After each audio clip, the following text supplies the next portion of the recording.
Yo, what's going on, everyone? It's Jacob And Hannah. back here at Commerce Connects. Today, we have a really cool guest. His name is Nnanna. He is the founder of Festive ICT. They're an event production company here in Wichita, Kansas. And you guys might have been to a couple of his events. He has Taco Fest, Shop and Grub, Sneaker Fest, many other things. So, Nnanna, go and talk a little bit about what is Festive ICT. Well, thank you for the amazing introduction, Jacob. I appreciate that. Well, thank you guys for having me on the podcast, Hannah, Jacob. I appreciate it. Checking you guys out. I think it's amazing. Definitely a unique perspective. And keep going. I'm honored to be here, so thank you very much. So Festive ICT is an event production company here in Wichita that I created for the purpose of creating joyful experiences in our local community. Basically, we just try to. I just come up with events that I think Wichita needs, and I've done that for 15 plus years right now. And so I use Festive to kind of like bring these ideas to life, and with the goal of bringing people together, helping other local businesses, and kind of amplifying what I think Wichita is in my mind, and what Wichita could be. And just kind of putting my money where my mouth is, as opposed to complaining about what Wichita could be. Like, you know what I mean? I just try to make it a real thing, you know. So it's just an event production company, and you know, we have, like you said, we have events like Taco Fest, we have events like Shop and Grub, we have Margaritas and Mojitos, we have Brunch Fest, we have the Sneaker Fest that we just did. What else was my favorite? Hangover Brunch. Hangover Brunch, which is one of our popular monthlies right now, and a bunch of other ideas that we talk about all the time that I haven't even had time to kind of like have the time to put out. So just trying to create those experiences, bring people together in Wichita, and hopefully that inspires other people to do events too, and inspires other people to believe in Wichita, and also kind of like just amplify the entertainment scene. 100%. How'd you get started in like hosting events and stuff like that? Funny story. So funny. What's funny is that no one has ever actually asked me that No on like way. an interview or like podcasts. People just feel like I was born into it. No. But no. So when I was in high school, I went to high school in a French country. I'm originally from Nigeria. Okay. So Nigeria is a country in Africa. People think Africa is a country, but it's not. It's a continent. So Hot take. History lesson. But so Nigeria is a country in Africa, and there's a French country. There's a French country next to Nigeria called the Republic of Benin. So I went to school. I went to an American school in the Republic of Benin, and the principal of that school was an African American woman by the name of Mrs. Tunu, and she was a big visionary too, and had a lot of dreams. And so she would put on a bunch of events within the school. But guess who was a production team? All the students. Oh, that's awesome. You know what I mean? So she would basically use the students as a production team, and we would basically put the events together with her or for her. We'd manage the events, we'd coordinate the events. Sometimes we'd actually host the events, and for them. And sometimes we'd actually she'd take us and we'd travel to different states or countries to host events or put events on. But at the time, I wasn't thinking about myself as in doing events. I was just like, I'm helping. I'm like, yo, these are cool ideas. I'm young. I'm helping. I want to travel, do other things anyway.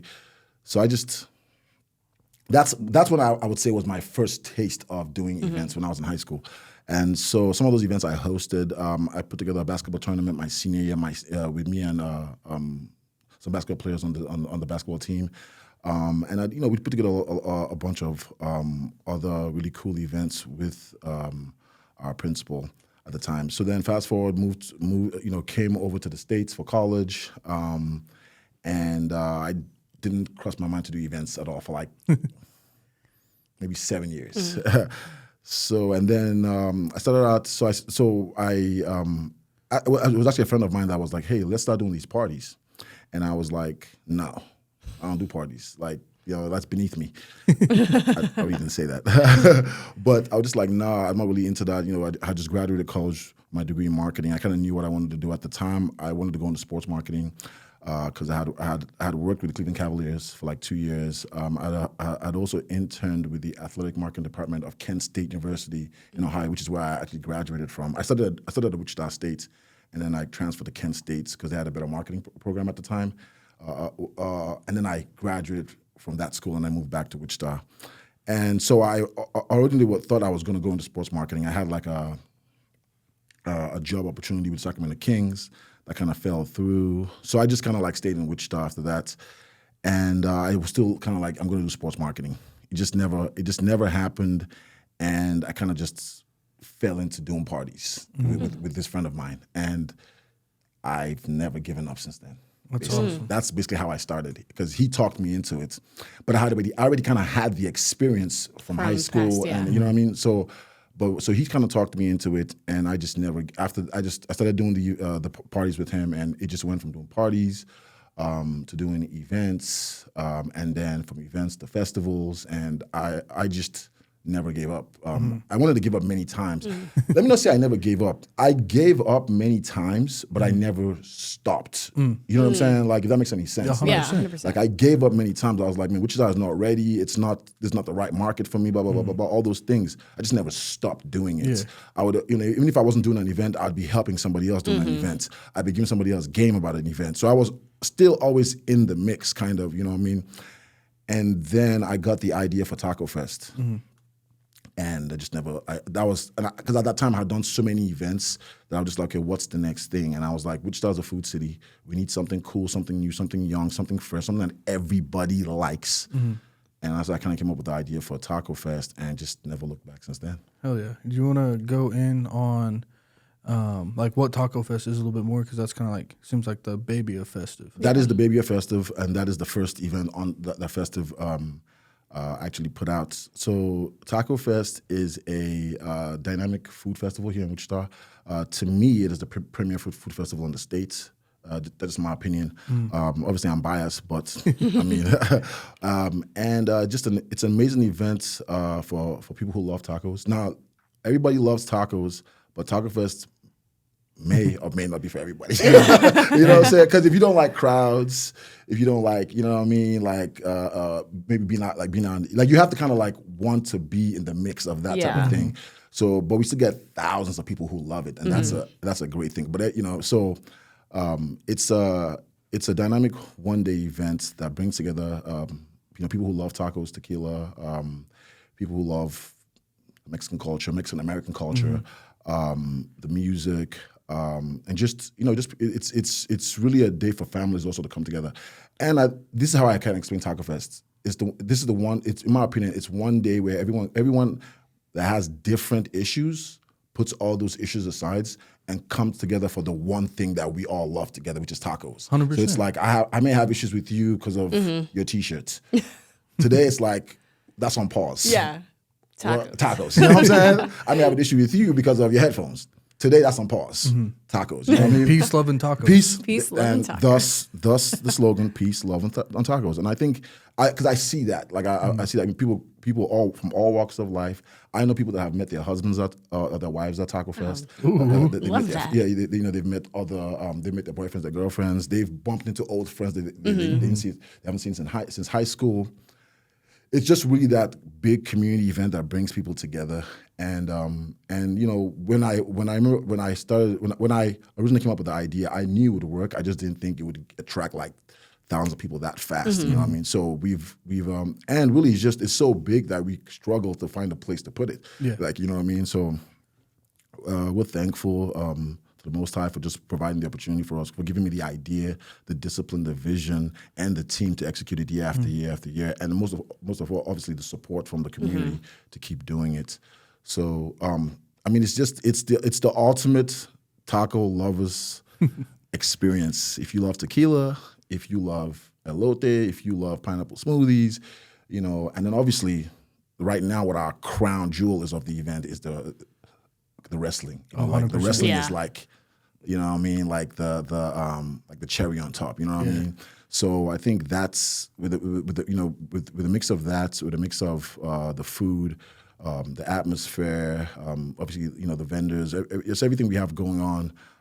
It's a really cool experience. If you haven't been, June 22nd, Capitol Federal Amphitheater in Andover, Kansas. And I don't want to hear anything about it being in Andover and it being in Wichita. If y'all can tell me where we can have it in Wichita, we'll consider that. But, I haven't really gotten any great options from people who complain about it being in like Andover. It's like, give me a great option in Wichita with the logistics plan. Don't just give me the option. Yeah. Give me the logistics plan as well. Then I'll listen to it. Yeah, it's like, because we could say it's second in St. Francis. Yeah. But also it's like, you can't, I mean, the stage isn't there. The Capitol Federal Amphitheater's It's perfect. stage Yeah. is insane. I remember, was it last year that they left the speakers up from the concert beforehand?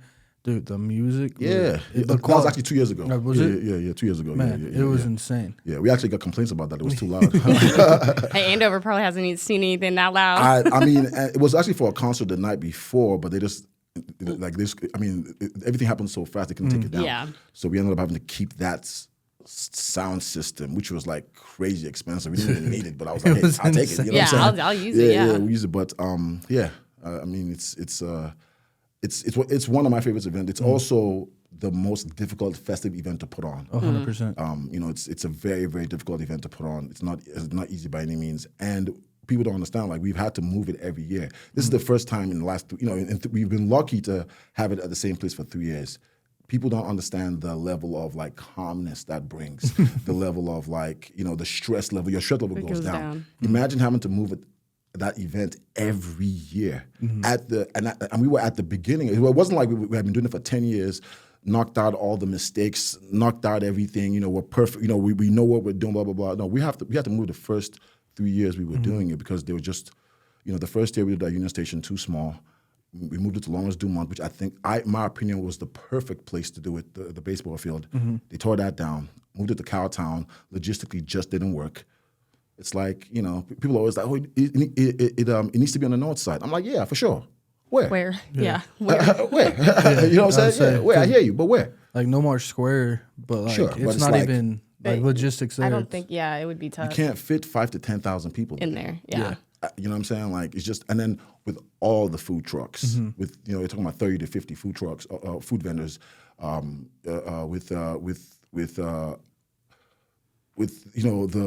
music. I mean, there's just so much. Then we have to talk about the trash cleanup. There's so much logistics that goes into putting that event on that people have no idea about. Yeah. You know what I mean? But obviously that's our job. It's not like they need to have an idea, but it's my job. Like, you know what I mean? But it's not easy by any means. You know what I mean? Like, so it's if there was a place, if there was a place in Wichita that was great, we definitely consider it. But also, it should be known that the city of Andover they've been amazing to us. Like, they've gone above and beyond to make sure that we're comfortable. Just big ups and kudos to them. You know what I mean? So to me, that's also a huge part, not just necessarily the location, but the people you're working with. Yeah. Do they care about the event? Are they good people? Do they like the event? Do they want the event? Do they go the extra mile to make sure the event is happening at a high level? Those are all those things you have to consider when you're picking a venue. It's not just, oh my God, that's the perfect place to do it. Yeah. Well, do the logistics add up? You know what I mean? Because just because 5 people like it doesn't mean the other 100 are going to like it. You know what I mean?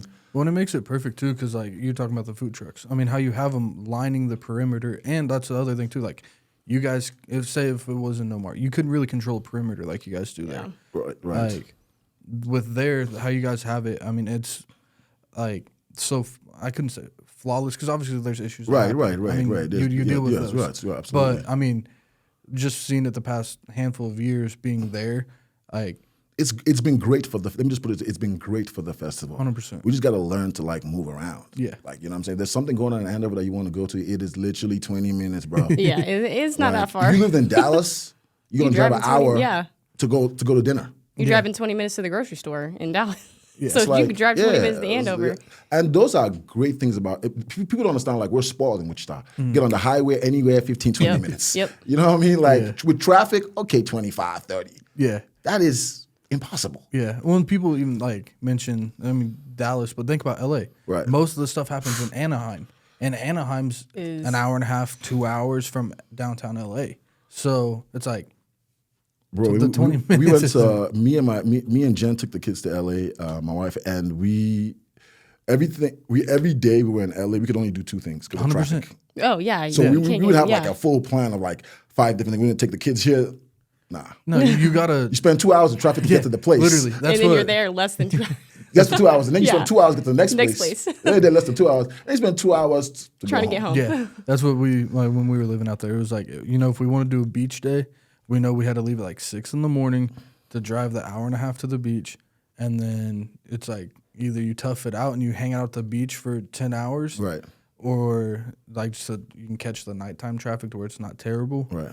or you sitting in the car like sweaty, nasty, yeah. sandy from the beach and Just in sitting in there. traffic. Yeah. So, yeah, people don't understand gridlock. Yeah, I mean, and like there's so many things I can talk about why Wichita is such a blessed place to live, but maybe that's for another podcast. Yeah, so we can go in on that. No, yeah, because it is. People overlook it a lot, but it's really, I think it has a ton of potential to grow even more too. So Yeah. That's the one thing I hate seeing is like, there's nothing to do in Wichita. This, that, the third. I'm like, yo, it's not that bad. Right, Like, right. Wichita, you're looking at cheaper rent. The taxes, I don't think are that bad. Right. And then also with the events, like, there's something always going on here. Right. So, yeah. And I think it's also the mentality. Do you want to contribute to making things happen, or do you want to sit on the sidelines and criticize everything that's going on? Yeah. 100%. If you're going to sit on the sidelines, then I really don't care what you think. I mean, you're on the sidelines. But if you're in the war with us, trying to basically push the culture forward and make Wichita a live place for people who live here and for people who want to live here, or people who are looking for other cool places with unique cultures like ourselves to go to, then yeah, I'm all ears. But if you're just going to sit on the sideline and criticize how Wichita sucks, and sometimes I think I have a unique perspective because I'm not like originally from here, so yeah. my appreciation is more. You know what I mean? Because I've been around the world. I know, there are castles everywhere. Why don't we build one here too? That's how I look at Yeah. it. You know what I'm saying? Like there are castles everywhere. Build one here, or are you scared to build one? Do you not have the discipline, the patience? You know what I mean? The you know what I mean? And to be able to come up with the ideas to execute and go the extra mile and obviously that's just, to me, Wichita is a great city. There's a lot of potential. You have to, New York was whack at one point. Maybe that was like 10,000 years ago. But at one point it was whack. And somebody was like, hey, you know what? Let's make this place cool. Yeah. Same thing with California. Same thing, you know what I'm saying? Austin was not, I remember there was a time where when you thought about Austin, you thought about South by Southwest. Like you didn't think about it as like this cool city we want to migrate to or like move to. You know what I'm saying? Same thing in Denver. I remember the time where when people thought about Colorado, they spoke of Boulder first. Yeah, before You know what I'm saying? Before Denver. Yeah. You know what I'm saying? And then as Denver became more successful and more open-minded and more forward-thinking, now it's the Place to be. Yeah, it's the place to Yeah. be. You know what I mean? So why can't we actually have the potential for that? Like Yes. it's not even like we can't do that. We actually have so much room to be, and I don't think we're gonna be like Denver or we're gonna be like Austin, we're gonna be like Portland or some of these unique cities. I think we're gonna be our own unique city. You know what I mean? Or we are our own unique city. We just have to amplify that. We have to show that. You go to Oklahoma, they're killing it. Oklahoma City, they're killing it. They're investing money into the city. They want it to look good. They want it to feel good. You feel that as an outsider when you go there. And I think that's happening in Wichita. It just needs to be amplified a little bit more. You know what I mean? That's why I think like working with you, it's very important working with you, like, you know, like especially from like a media perspective. We have to show that Wichita is cool. Yeah. You know, like I have, like all the videos we put out, I have friends in like Houston, LA, they're like, bro, where's that? Is that in Kansas? I'm like, yes. They're like, no, it's impossible. Yeah. You know what I mean? They think like they think like there's nothing going on in Kansas. So just the vibe is not exclusive to LA. Yeah. Or the dope vibe is not exclusive to LA or Miami. You can, if you know what you're doing, you can create that vibe anywhere on planet Earth. The way I explain to people is that, because I'm a big believer in God, I say when God created Earth, He blessed everywhere. So if Wichita ain't popping, so if you say Wichita is whack, you're trying to say that God didn't bless Wichita. That's you can't prove that. Yeah. You know what I'm saying? So we just have to like cultivate the soil. Yeah. If that makes any sense. Yeah. And that's one thing you hear a lot, I hear a lot at Hangover Brunch. Right. It's like, man, this is the Dallas vibe. Right. This is that vibe. And it's cool to bring those vibes here, but it's also like proving that Wichita can have those vibes. Absolutely. I mean, even like Shopping Grub. Right. Yeah. That's a whole, like, that doesn't feel like a Wichita event. Right. But I think that's the whole purpose of Festive is Right. bringing those experiences here. Right. That's what you do so well is creating these different type of events to bring experiences. Like it's truly every time you go to, whether it's Shopping Grub, Sneaker Fest, Hangover Brunch, that you're creating that experience for those people, and that's awesome in itself. Yeah, I would tell people all the time, we're not in the event business, we're in the experience business. 100%. You know what I'm saying? Yep. Two different things. You know what I mean? Like, our job is to provide experiences, and it's not. And we're these experiences are coming from my brain. You know what I mean? Obviously, they're inspired by things I see, inspired by events I go to, inspired by my childhood, places I've traveled to, people I talk to. I'm a sponge. I'm inspired by everything around me. But how I'm able to kind of like bring that forward, and let me finish this idea. Let me finish this thought. How I'm able to bring that forward, I think, is because I believe in myself. You know what I'm saying? Very much so. But I also believe in Wichita. Whether or not Wichita is going to support the idea or not, that's for me to do the idea and kind of see. But I do also think that you have to be willing to go the extra mile. Yeah. And that's what separates good from great.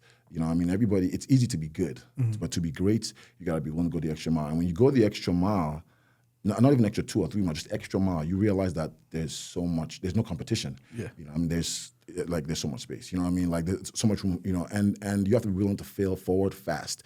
Most people aren't even willing to fail. Like, these days, I don't even look at failure as a challenge. I look at time. Do I have enough time to fail? Because you have to embrace the failure. That's the whole point of a learning curve. You know what I'm saying? So, do I have 2 years to take on this project and fail till I get it right? If I don't have that time, then I just can't take it on. Once you get past that fear of failure, you realize that failure is a prerequisite to everything you want to do. It's like, what I'm saying? It's like you have to go to pre-K, kindergarten, you know what I'm saying? Yeah. Failure is like pre-K. You know what I'm saying? Like, once you get past that, the sky's the beginning. Yeah. There literally is no limit to what you can do, But you just have to get it out of your head. It's almost like you have to I know Elon Musk is like hella controversial, but he said something one time that I thought was very important. He was like, I don't even look for projects unless there's failure attached to it. Yeah. Ooh, yeah. Like, because so nothing's true. perfect. yeah, I don't even look at projects unless there's like that I can see that, okay, I'm going to fail at this, obviously, to get it right. Like, if there's no failure attached to it, because you learn nothing from success. Yeah. Nothing. Yeah. I mean, absolutely nothing. You can't learn anything from success, but you learn everything from failure.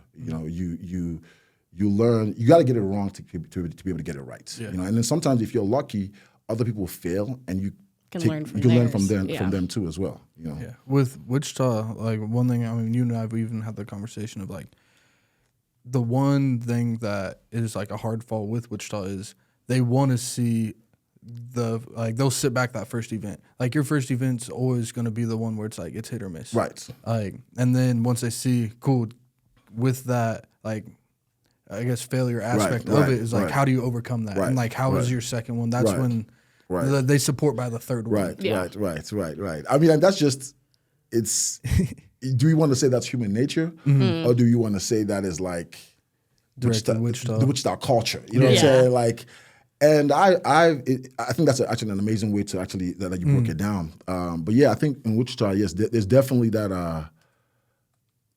I think one of the things you also forgot to add there is that most people actually don't overcome that failure. True. Because in Wichita, if you fail, you get they'll put you on the cross. Yeah. You know what I'm saying? They will here. Yeah. Yeah, because it's also because it's small. It's just that small. You know what I'm saying? If this was like Dallas, you may fail on the east side and nobody on the west side would even ever know. You know what I'm saying? So you roll with those. It doesn't punches. travel. Yeah. It doesn't travel as much because it's 5 million people. But when you have 500,000 people, you know what I mean, in a city like Wichita, if you fail, they put you on a cross and they nail you there. You know what I mean? Yeah.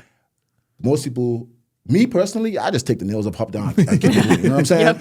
That is how I look at life. You know what I mean? Most people in Wichita don't, which is sad because, or if they fail at something, they don't try it again because it's more of an attitude of like, let me not say most people. I've seen a lot of people get crucified for new ideas, and then that discouraged them to try it again. Keep going, yeah. Most businesses, like you said, your first time you're gonna fail. 100%. But go look at the stats of the people that do it again, they succeed. Yeah. Because you gotta get it wrong first 100%. to get it right. No one's a genius, you know what I'm saying? You're only a genius when it works. You know what I'm saying? Like, you're only a genius when it works, you know what I mean? And sometimes it depends on how fast it works, you know what I mean? But it's like, but do I wanna be a genius or do I wanna be great?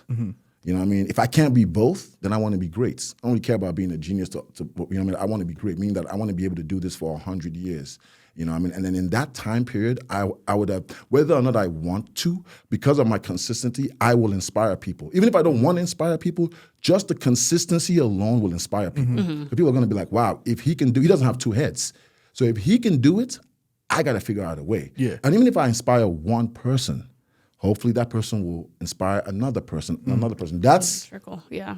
That's the goal. You know what I mean? Is to be able to help other people get from point A to point Z. You know what I mean? It's you really, but at the same time, you really just have to want it. You know. Mm-hmm. So I kind of rambled there a little bit. I think. Hey, you're preaching on that. Yeah, no, you're hitting all of it. You know, that's what you want out of really anything in life, and creating and doing what you love is to help other people and inspire them to do the same thing as what Absolutely. they love. So, So with what's your longest running event?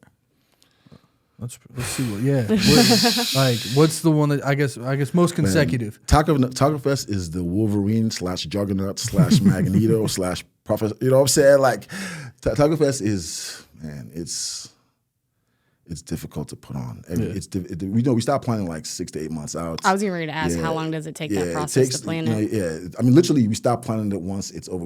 I take like a week off. Yeah, and then it's. But I don't really take a week off because usually the week after Taco Fest is Shop and Grub, so I don't really have a week to take off. Yeah. You know what I'm saying? For the last 2 years anyway, so we don't really have time. Right now, we're doing 3 events a month. You know what I mean? That's difficult. You know what I mean? That's a lot. Yeah. I mean, you can ask Jacob. We have a lot of conversations, but you know, right now, Taco Fest is the event that takes the longest because it takes so many months to plan and it has so many moving pieces. Mm-hmm. You know, we have a team of about 10 people. I would say even more now with like you and Jordan, and then we have. And then those people manage other people. Like, for example, you know, I give you an example. It's like Jacob. If I say, Jacob, hey, we need more video guys for Taco Fest. So now he has to go bring in 2 or 3 video guys, and he has to, because I can't manage them. You know what I'm saying? Because my management is with him. You know you have to delegate at that point. Exactly. So there's like 10 people that man, and then those 10 people have to manage like other people. Like one of them manages like the vendors, one of them manages like the volunteers. You know what I'm saying? We have, you know, there's so many different moving parts, you know, and we all get together, we meet, and it's kind of been the same core team for the last like 7, 8 years. Yeah. You know, one of our members, shout out to Nikayla, she's been with me for 10 plus years. You know what I mean? Shout out to Dom. Dom was working with us since Dom was working with us since she was like 18. Since she was in college. You know, so Jerome's been working with us for 12 years. You know, so it's a core team, and then we add like-minded people. Yeah. Like we've added Jacob, we've added Jordan, and then people leave too. You know what I mean? But for I say I want Festive to be like Harvard.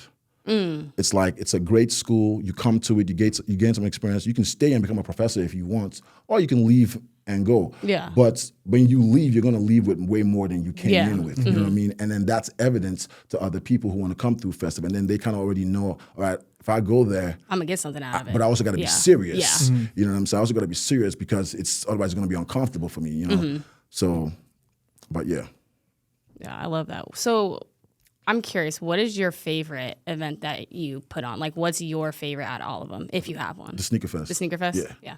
Yeah, I've been through a lot of things with the Sneaker Fest. You know what I mean? But Sneaker Fest is my favorite. It's my favorite event. And I'm a huge sneakerhead, and it's something that I love doing.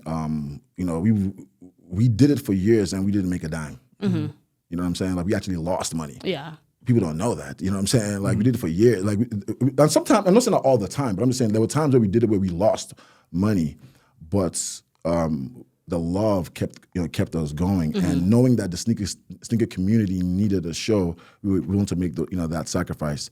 I would say, so it's between Sneaker Fest and Hoop Jam. But I've only done Hoop Jam once. You know what I'm saying? And you played in Hoop Jam. Yeah, that was good. That was fun. Yeah. That's probably my favorite. That's my dream event. Yeah. I put everything into that event. Yeah. And it didn't. It was still a great event, but obviously financially it didn't do what I wanted to do. But I dreamt about that event for over 10 years. Yeah. You know what I'm saying? And I just never gave up. Yeah. I just never gave it. So that is probably my favorite. Other than, I would say it's a tie between that and the Sneaker Fest. But it can't really, because I've only done that event once. Yeah. But that's like, I love the Hoop Jam is like, because I'm a huge basketball fan too and a huge street ball fan. Yeah. I love Hoop Jam. Is that going to make a return? If I can find the money. Yeah. Any investors out there looking if I can find the, I mean, and it's expensive to put on. Yeah. And it's a huge sacrifice. The players, they constantly hit me up. I'm like, when's the next one? I was just talking to Confusion the other day, and he was like, bro, that's my guy. Yeah. You know what I'm saying? We've talked about doing a bunch of other mini hoop jams in different places, different ideas. And I think one of the things about that hoop jam was that, in my opinion, it should have been at Friends and not Coke Arena. Yeah. I believe so much in Wichita that I'll put my money where my mouth is. You know what I'm saying? Like, I'll just be like, yo, we're going to go big. Like, that's number one. And then number two, I think it was like an all-star game of street ball players. Yeah. Because what some of them told me was that some of them were like, we've never played with Bone. This is huge for us. Yeah. We want to we want to play with Bone. Yeah, you want to, yeah. And some of them was like, nobody books, not nobody, but they were like very few events book 8 or 9 street ball players because it's just expensive to get all of them. So they may book like Hezzy. So you had them all. That's what I'm saying. I had Wyatt Iverson, Hezzy, Bone Collector. I mean, you know what I mean? So most people get like 3 or 4. But as a fan, I wasn't even thinking about it like that. I was just booking them. I was like, you available? Cool, let's rock. You know what I mean? Like, you're available. My mind was just like, we need to put on the best events we can put on. Yeah. And so we definitely want to do it again. And I have big plans for it. But as far as doing it again in Wichita, I need an investor for that. But you know what I'm saying? Like, I wish Wichita would have known what they had, though. Because, I mean, someone who's been in the street ball scene and stuff, like, that was a hell of a lineup. Oh, no, we had people come. I had people, like, because my boy Kem, who you know, my boy Kem, Kem is actually my childhood friend. Oh, okay. Yeah. I've known him for over 20 years. Like, that's my oldest friend. Yeah. Like, one of my oldest friends. Like, you know what I mean? Like my sister lived with his parents. You know what I'm saying? Like we're family like that. So, but Kem, you know, he helped me with the hoop jam. We did it together basically. He still gets people that are like, bro, when's the next one? Yeah. Like, I felt like a kid in a candy store at that one. Like, you got to do it again. It's like, okay, well, who's gonna pay for it? Like, you know what I'm saying? Yeah. You know what I mean? Like, it's not cheap. You know, it's not cheap. And but we learned so much from the events, and it was phenomenal and amazing, and like an amazing experience. And there was a lot of people, I think that loved it. You know, and at the end when everyone stormed the court, I thought that was beautiful. Yeah. As much as I was like, I was like, man, this is cool though. You know what I'm saying? I thought it was cool that happened organically. Like, we didn't like, you know what I mean? It just kind of happened by itself. So, but I was kind of worried about the player's safety. You know what I'm saying? 'Cause we didn't have that many security guards like that. Were, you know what I mean? Well, we had, but that wasn't their job to protect the players. You know what I'm saying? So I was just kind of worried about the players, but they all embraced it. And I think from a street ball perspective, they look at it different. Being an NBA player, they want that interaction with the kids. You know what I mean? So definitely. But yeah, Hannah, maybe we can talk. You know, you got like what 200,000 followers over there. Maybe you can, you know what I'm saying? You got some connects. You know, you can pull your web together. Maybe we can make another one happen. Hey, you know, I'm always ready for a basketball event. Let's make it happen. You know. No, I love that event and the people you had. So yeah, and I gotta ask, you know, and I you know, we tried to, you know, we did the dunk contest last year. Yeah. We brought Isaac and Demo, and we're working on something for 2025 March period. That's all I'm going to say. That's all I'm going to say. Keep your eyes open. We may be working on something for 2025 during March. Be ready. So because you already know what's going on next year, right? You guys, March Madness 2025. You guys come to Wichita. You don't know that? Oh yes. So maybe. Oh, okay. So maybe, I don't know. Maybe we'll see. I mean, if anything, we'll do our sneaker show, but we may do something bigger. We'll see. I love that. Well, let me know. Yeah. I'm here for it. You heard it here first on the podcast, the Commerce Connects. Commerce Connects. There you go. So man. Yeah. Another event that I want to talk about is Shop and Go, because that's probably one of my favorites outside of Sneaker Fest and Festive. So How did that idea come along, and like where did your process start into thinking about creating, an event like that? So I've always wanted to do like a flea market of sorts. Excuse me. I just never kind of knew how I was going to do it, And I always look at the market before I implement my idea. Because as a creative, sometimes you think like your idea is the best in the world, and it just is. It may be a great idea, but it doesn't connect. Okay, you know what I'm saying? Because sometimes you have a great idea, but it doesn't connect. And I wanted to have some. So I was okay. You know what? There are other markets in Wichita, but what are they lacking? Like, what are they lacking?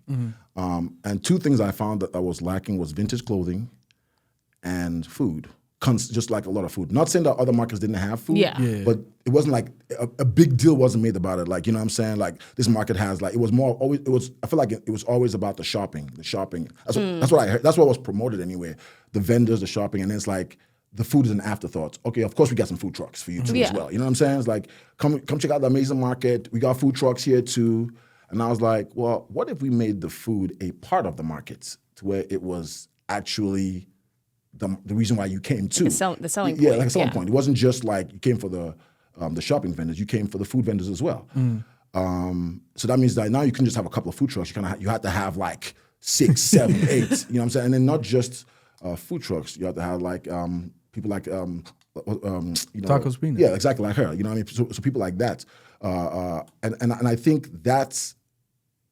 So I was like, you know what? I'm going to take my flea market idea, and I'm going to take this other idea, which is kind of like a food market in a sense, right? And I'll make it one. And I'm gonna make but then I'm gonna make the shopping heavy on vintage. So I'm gonna go. So I went around. I actually went around at the time. There was a dude that owned a vintage store in Wichita, and I went around and I talked to him about it, and he hooked me up with a couple of other vintage guys, and I also had a lot of vintage guys that I knew through the Sneaker Fest as well. Yeah. You know what I mean? So I just put the word out there to the vintage guys, like, yo, I got something for you guys. And I think that also allowed a lot of other local streetwear brands, people who sell like women's clothing, who don't necessarily have a place to go unless it's like a pop-up, you know what I'm saying?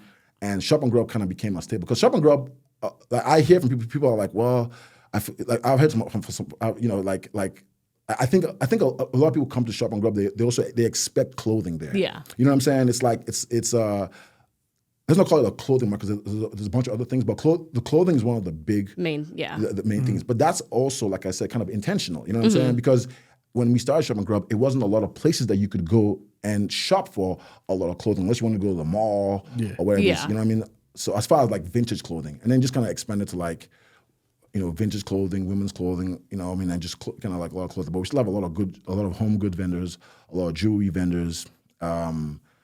People who sell like records, all kinds of things. That's why I love. So Shop and Grub is also one of my favorite events too. Shop and Grub was actually called Shop and Feast. Okay, that was the original name. But I was like, if I say Shop and Feast, I gotta have like 50 vendors out here, 50 food vendors out here. So I changed it to Grub because Grub is a little bit more passe. Yeah. It's not as you wouldn't hold me to the fire if it's like 5 vendors here. You know what I'm saying?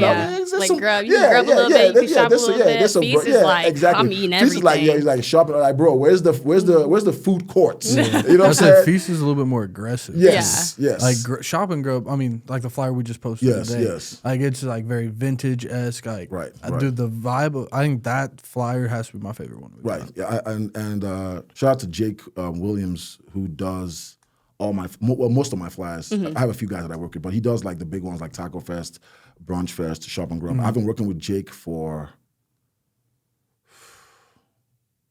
7, 8 years. Oh probably. Man, another long one. Yeah. Yeah, like and our relationship has grown, and that's my guy. Like he's and he's also grown a lot too, working with me too. You know what I'm saying? But he's Jake Will Design. He did Taco Fest. Check him out. He did Taco Fest. He did the Taco Fest poster. This year is probably my favorite one ever. And he's really dope. So yeah, but Shop and Grub, yes, it's definitely something for the community. But it's also a market I feel like it's targeted towards the youth. Yeah. You know what I'm saying? I don't feel like all the markets are targeted towards the youth. Yeah. They're more. you could look at it different ways. But I think that from what I see, it's a lot of like young people coming to Shop and Grow Up. You know what I mean? And when people say things like there's a little bit of everything to do, I'm like, really? Okay, cool. I guess so. Yeah. You know what I'm saying? Like you have anything from like your sultry beadworks to your Cloud9 to like Mark from YBG. Right. But also, I mean, you got your people that do all the frozen candies. Stuff like that. Well, that's vendors. I'm just talking about activities. People come to Shop and Grow Up and then they create activities themselves. Yeah. You know what I'm saying? So when they say, oh, there's a little bit of like everything going on here, like, you know, the axe throwing, the plant boss, the food vendors, the cornhole. Again, it's an experience. Yes, it's a full experience. And it's a free one. And it's free. That's one thing too. Like a lot of the markets are, I can't say a lot of them, but there's still some that you have to pay to get in, and then it's like you're in an open air market. I think that's... You still have some really good ones, like the farmers markets are really, really 100%. Liv and Hold Handmade, she has really good markets too, you know what I'm saying? She's also a market OG out here too, you know what I mean? So there's a few markets, and her markets are free, I think, and farmers markets are free. There's a few markets that are free as well, but yes, like there's some that are you know you have to pay, and you know how Wichita feels about paying for events. You know what I mean? That's not true, because actually there's a lot of people that don't mind paying for events. 100%. I would say, I'm going to say more people don't. It's just what happens is that the people who like doing stuff, they don't feel like their voice needs to be heard. Yeah. The people who want to complain, they feel they want their voice to be heard the loudest. You know what I'm saying? So you kind of have to, you know, it's a lot of it is just understanding where we're at, and understanding the market, understanding the culture, and then being able to move from there. But Shop and Grow Up, and I had that idea for a long time. A lot of times when you see an idea that I put out, I've had it for like 5-6 years. Like Hangover Brunch, I had for like 6 years. Yeah, nice. I just don't give up on my ideas. Yeah. Hoop Jam I had for over 10 years. Yeah. I just never gave up. You know what I'm saying? And it's just like Taco Fest I had for 3 years, and my wife told me every year she'd be like, "Are you doing it this year?" I'm like, "I don't know." And she's like, "If you don't do it this year, someone's gonna steal it." I'm like, "Why?" She's like, "Because I've been telling everybody about it." You know what I'm saying? So she's like, "So you got to do it this year." And I'm like, and literally that was what like turned it, because I was like, "Really?" I'm like, "I thought we were here." Like, you know what I'm saying? So because she just loved, you know, my wife my wife and her mom helped me build Taco Fest, helped me build Festive. Yeah. You know what I'm saying? So shout out to Mama Deb, who's my wife's mom, and my wife Jen. They helped me build Fest, along with Dom, Nikayla, Nikayla's mom, so many other people. You guys, Jordan, so many other people that have helped. I mean, what we've been able to do with Festive, it's impossible by myself. I just come up with the ideas, and I'm a decent leader. So, you know, I just come up with the ideas, and I'm able to. And I'm blessed with the vision, so I know where we're going, but I'm also not full of myself. So I'm able to like bring other creatives along, and be like, hey, you know, you can drive today. You know, I mean, you can drive today. You know, you can drive tomorrow. You can drive on Wednesday. You know, kind of give everybody some sort of ownership from a perspective of like. You have your own area in what we're doing, and I'll if I have to micromanage at the beginning, I will, but but as we learn and build that trust, that I because it's still because people that are great at what they do, you don't have to necessarily micromanage them, but they do need that vision. They do need that vision, 100%. And sometimes they get away from that vision because they have a certain level of you've given them some level of freedom as well. So you kind of have to pull them back in and be like, hey, like Jacob, come on now, Jacob. I gotta remind you. That's the one thing, like working with like the Festive team and yourself even has been like really cool. Is because you do a lot of that freedom. Because it's like you and I mean, we'll sit on the phone for hours and kind of talk about different marketing ideas or whatever. And then, I mean... And I change things a lot, too. Yeah. Like, the socials, like, it's like this day before, we're like, hey, What's my go-to? If it's a better idea, just do it. Yeah. like It's like that. just roll with the punches. But it's like the creative freedom. I mean, like the Shop and Grub ad that came out that we're gonna end up pushing. Right. That was when you were just like, hey, do something. Right. Like see what you can come up with. And that one, even when it didn't come out as like I envisioned. Right. Like we still were like, oh, this is Right. And I told you, I was like, that one came out good because there was a little tension internally with all of us that were creating that. You know what I'm saying? And I think sometimes tension is a great thing. You know what I mean? Yeah. Because you don't realize it at the time. You're like, man, this person's getting on my nerves. Like, you know what I'm saying? Like, just do the work. Like, you know what I'm saying? Or don't do it. Like, you know what I'm saying? But everybody involved has magic and brings magic to the table. And you can't say this person is not better than this person. We're all equal in putting that magic because we're all blessed with different gifts. And sometimes, and the only reason why there's tension is because I want it just as bad as you want it. Yeah, it's a passion. And you want it about as bad as the other person, which is actually a great thing. Yeah. It just has to be channeled right. Yeah, You know what I'm saying? And there has to be that respect level there where it's like, yo, we can go through all this, but we got to get the job done at the end of the day. So, and I think sometimes that's what a leader does, is that you have to kind of come in and be the bad guy and be like, all right, this is what we're doing. And you know, we've had fun being creative. But this is the plan This now. is what we're doing. Yeah. Or we didn't have fun being creative because that idea couldn't work. Yeah. And now we're going with a here's better, the new. a new better idea. And what I brought up earlier about better idea was that I'll have like a full-on plan. And Jacob would be like, oh, so this is our plan for this week, right? I'm like, yeah. And then on Monday, I'd be like, Jacob, Changing it. I got a new plan. That's the creative in you, though. I feel like you might get inspired over the weekend by something, and you're like, oh wait, we got to do this because I just got maybe that's a word from whatever, or you just found something that you wanted to do to help out the vision. So I call it a better idea. exactly, a better idea. Jacob's like, yeah, but just because it's a better idea doesn't mean it needs to come out. It's like, we already have an idea. Yeah, I'm like, plan. let's work through I it. know. It's like, how can we like mesh these together? And Nnanna's like, no. Nope. like, this is a better idea. Let's and sometimes I'm wrong. And I give you an example. That Shop and Grub poster that came out, new one. You know what I mean?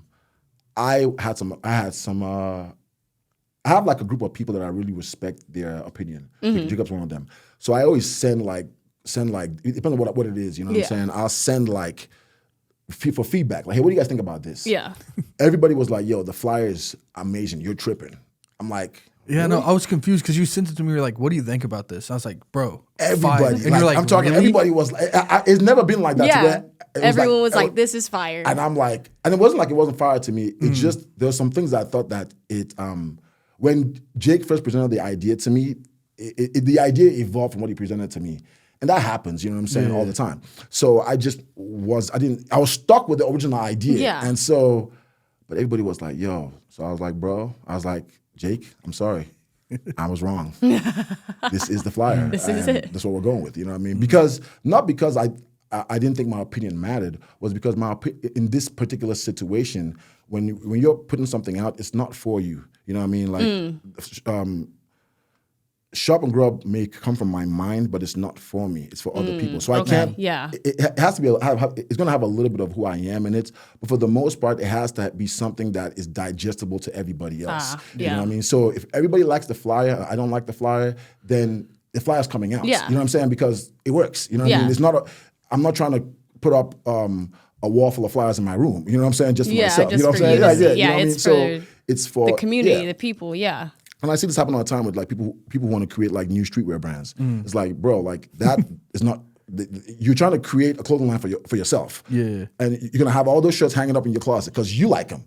No. You should be able to put out a brand that you're proud of. You may not necessarily like love it or wear it all the time or love it like wear it every day, but you're proud of it because it's a great product and you identified that product with people out there that, you know what I'm saying, that feel like that product speaks to them, you know? And I think that's more important than coming up with something that you think is cool, like, because really your opinion is your opinion, you know?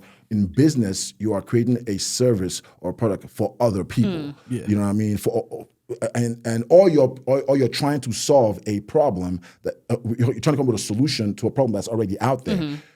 If the problem is like, out there and I have a solution for it, I may not have that same problem. Yeah. You know what I'm saying? Like I may start a diaper company, but all my kids are grown up. Mm-hmm. Yeah. Like, you know what I'm saying? Yeah. Like, so, but that's the business I'm in. Yeah. You know what I mean? And that's just, and I may have picked that business because the market is like, yo, we need more diapers. Yeah. We need better diapers. Yeah. We need diapers for these kind of people, these kind of babies. You know what I'm saying? So I think a lot of times it's just having the right perspective as well. Yeah. You know what I mean? You have to have the right perspective in business. And, but yeah, Shop and Grow Up. Love that event. Yeah. One thing, we kind of talked about like investing in yourself and Right. just doubling down on a project. One thing that I don't know if a lot of like event companies utilize it is the ad space. Right. And also tying with the ad space, like paying for the media coverage, Right. stuff like that. Kind of going like how, one, the ads have helped, but also like having multiple media people on team. I think just marketing in general. A lot of people. I was talking to a friend of mine the other day, and she was asking me about this business she wants to open. Yeah. And I asked her, we were talking about marketing, and I was like, "Do you have a budget for marketing?" And she was like, "Not really." I was like, "Why not?" She was like, and I was like, "Well," she was like, "But you're right." She was like, "I should that." She was like, I heard from somebody else that I should always have a budget for marketing. I was like, "No, that should be your biggest budget." Yeah, that's the budget. I was like, "That is the only budget." I was That's like, the budget. I was like, what do you have a budget for? Like, because as a creative, when you have an idea, you want the product to be perfect. You remember what the first iPhone looked like? Yeah. Can you compare that to iPhone 14 now? Do you think don't you think Steve just wanted to wait till the iPhone 14 was ready?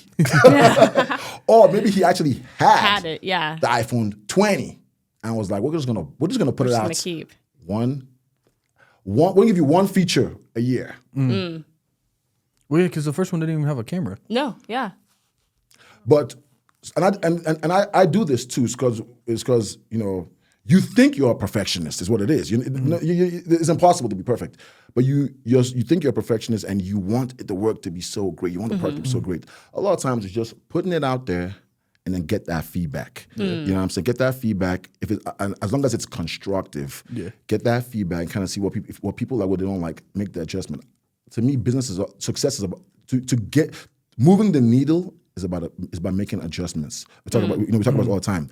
Being open to make adjustments. Most people are not open to make adjustments. Human beings don't like change. Yeah. But if you're flexible with making adjustments and you are, and you're willing to make adjustments, I always, like whenever things happen that affect you, you'll be able to even if it messes with your chi or whatever, you know what I'm saying? You'll be able to move past and look back and be like, man, I overcame that.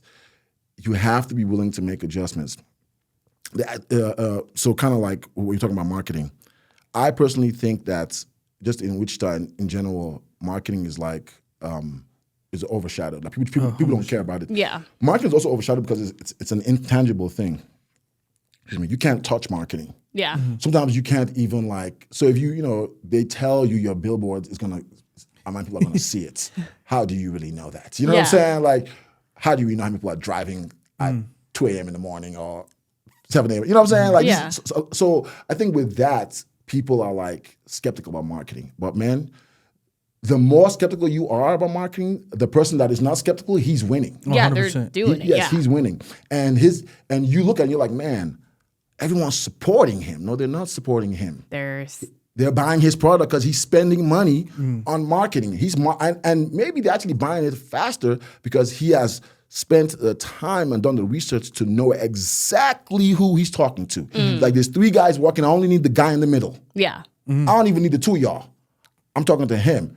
He's on the fence. I'm gonna push him over. Yeah. Well, because you know what I'm saying? He's gonna bring the other 2 He's with him. going exactly. Yeah. You know what I mean? And I think marketing is just your perspective. I have a business degree in marketing, but I also naturally have a love for marketing. And I think marketing you can look at it so many different ways. So I think we try to take advantage of the marketing space because also a lot of people don't want to take advantage of it. So I like to do things other people don't want to do. Yeah. Gladly. I will go live there. If you guys don't want to do that, I'm going to go live there. Because then I'll be by myself. There's no competition. Yep. It's called the blue ocean strategy. You know what I'm saying? 100%. So I try to like separate myself, and a lot of times it's just you're not smarter than, you're really not smarter than anybody. You're really not better. All you have is your gifts that God gave you, and then the work ethic that you're willing to develop and put in. You know what I'm saying? So and then also, what competitive advantage can you give yourself in the space? Yeah. And with me, I feel like in Wichita, marketing is a competitive advantage you can give yourself. You don't even need a crazy budget. Like, if I'm gonna put it out, do you know how much money I would like to spend a month on marketing if I had the money? $500,000. That's, what is that? That's insane, right? That is like what are you looking a like? year? 60,000. No, $500,000 a month. Oh, A month. So, yeah, So $6 that is million a year. that's what I would like to spend on marketing. I'm not even spending. What I'm spending is not even on the spectrum Yeah. of any zeros. You know what I'm saying? Like it can't even hold any weight because the entertainment scene in Wichita is not, in my opinion, not built up yet to support this. But that's really what you want to be spending. Is you want to be spending 6 digits on marketing every month. You want to have your ads out there. You want to have your billboards. You want to have your TV spots. You want to have your radio. You want to have the influencers. You want to work. You know what I mean? You want to be in people's faces as much as you can. Otherwise, what are you doing? Yeah. Like, you know what I mean? Like, so to me. And I put that number out there, and people are probably going to think like I have like some of it. No, I don't even have like. I don't even think our budget is like $5,000 a month. I don't even think it's up to that. Yeah, I don't even think it's like, you know what I'm saying. We're sitting there. Yeah, we're not even anywhere close to that. Like, you know what I'm saying. So, but we have a lot of magic, and we're able to create dopeness with our magic, and because we believe in what we're doing, and we have a vision, we have a good team, and we're disciplined. To a certain extent, we're able to kind of like push forward, and I think try to bring these ideas to life. So we just do our best by with the funds we have, we do the best we can, as you know. But there is a marketing budget for every event. Yeah. There's a marketing budget for Festive. There's a marketing budget for. There's a video budget, not even marketing, there's a video budget, you know what I'm saying? And you have to have those things in place. The reason why you see Jacob isn't just giving me videos. Yeah. You know what I'm saying? Yeah, every event has multiple videos. Yeah. That is planned. That is talked about 6 months in advance. Yeah. We have a schedule. You know what I'm saying? We negotiate for weeks on the cost of the videos. We go back and forth on ideas. Yeah. We add things. He cuts me breaks. You know what I'm saying? Because he understands the vision. Yep. You know what I mean? So, and this is just one part of the. Now I got to go have that same conversation with Jordan. I got to have a conversation with the billboard guys. Yeah. And you know what I mean? And have that conversation with the street team and the PR guys and the influencers and local media, radio. You know what I mean? Like you want to put out. You want to be able to take advantage of all these outlets. If you're not, as a business owner, marketing is 90% of what you should be focused on. 100%. New or existing, 90% of what existing companies still spend millions of dollars. Yeah. You know what I mean? Like Pepsi and Coca-Cola, they don't have to spend money on marketing. At this point, the branding has worked, right? Yeah. Which branding and marketing are also two different things.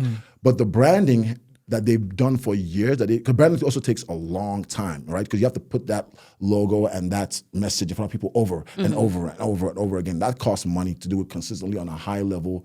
You know what I mean? They don't have to spend money on. People know. You go into the store. They've fought for the shelf space. You know what I mean? So there's a lot of other things that they've done to support the marketing and the branding over the years. But they're still spending money. If Pepsi is still spending money on branding in 2024, then who are you? That's so true. That you don't have a marketing budget.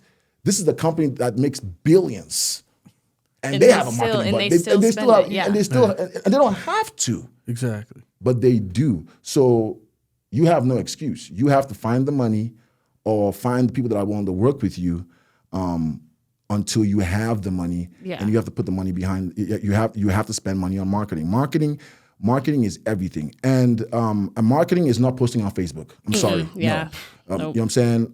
You have to have a strategic plan in place.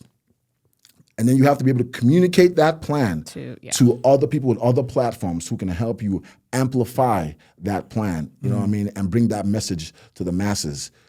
You're not going to do it yourself. And it's not about support. You know what support is? Support is Jacob started a bar. I went on Sunday, bought 2 drinks. I supported you.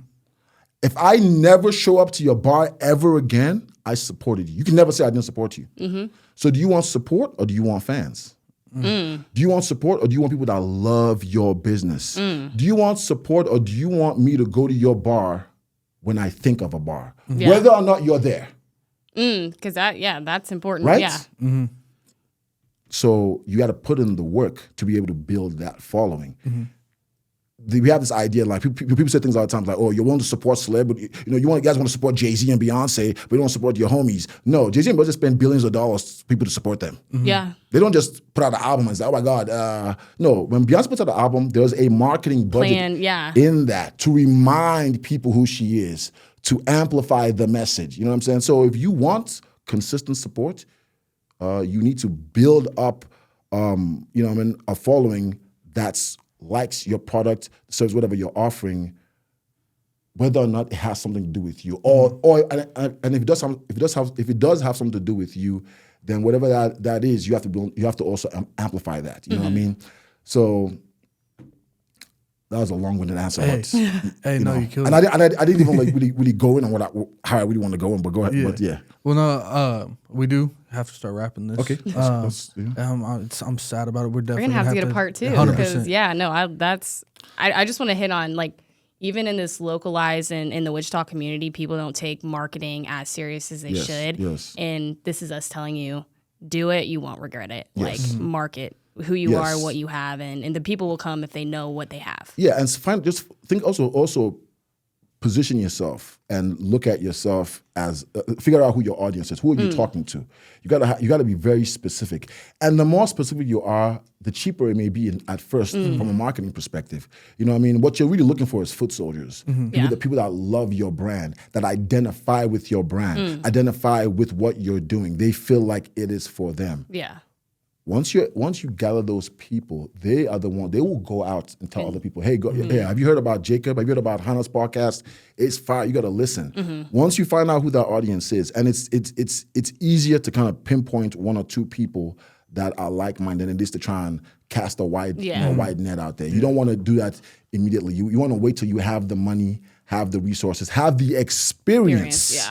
To make a calculated move like that. But in the meantime, just think about who exactly are you talking to, and then there are platforms out there that those people already mess with. Yeah. You just got to figure out how to get on those platforms or create relationships with those people to connect with that audience that you're speaking with. Yeah. Powerful. Yeah. That's a how you call those? That's a one take right there. Mic drop right there. I'm sorry. A mic drop. Man. But I just want to thank you for coming on. Thank you guys. Where can they find you? Well, I personally am not active on social media like I should be. It's only because I don't have the time. Yeah. You know what, Jacob? Can you help me with my social media? So on Instagram at Nnanna the Great. Nnanna is spelled Nnanna, and it's a Nigerian name that kind of like means like in remembrance of your father's father, because Nna is your father, and then Nna is your father's father. So it's kind of like in remembrance of your father's father.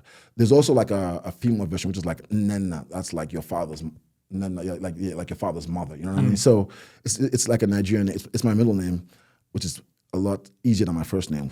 We'll leave that for another time. But yeah, on Instagram, Nnanna the Great. On Facebook, Nnanna Okpara. But for the most part, if you want to get a hold of me, hit us up on festiveict.com. Through the website, you can send a message. It'll get to me through one of the people that run the site, or send a message through the Instagram page. The people who run that, they'll be able to send it to me as well, or I'll see it. Yeah. I want to say something though, that what you guys are doing, I think is special. Hannah, I didn't know that you had like 200,000 followers. I thought that I'm low key. I'm low key. I think. Well, I don't think you should be low key. That's what I want to say. I know. I think you're a star, and I think Appreciate that. people need to. I think people know that too, but I think you need to like embrace it more. Embrace it more. Yeah. Amplify it. That's my new word. That's my new word. Amplify. You know, I've used that. Amplify that a little more. And Jacob, I think what you're doing for the Wichita scene. Is, I told you that you're giving life, and you hear it already from all the younger guys coming up, because you believe in the city, you believe in what we're doing. You're making a lot of sacrifices. You've been making sacrifices. So I just want to say on the podcast, thank you very much for going the extra mile, not just with Festive, but with everybody else that you're doing. And you guys, I think what you guys are doing here is amazing. Keep it up, keep going. The sky is the beginning. There is no limit for you guys. You know what I mean? Keep going. Amen. Thank you. Appreciate you. Yeah. Cool. Hannah, where can I find you? Hand got handles on everything, so. There we go. And you can find me, jclark.jpg or Manage to Create. So, yeah, cool. Man, appreciate you again. Yeah, thanks again. Thank you guys. Appreciate it.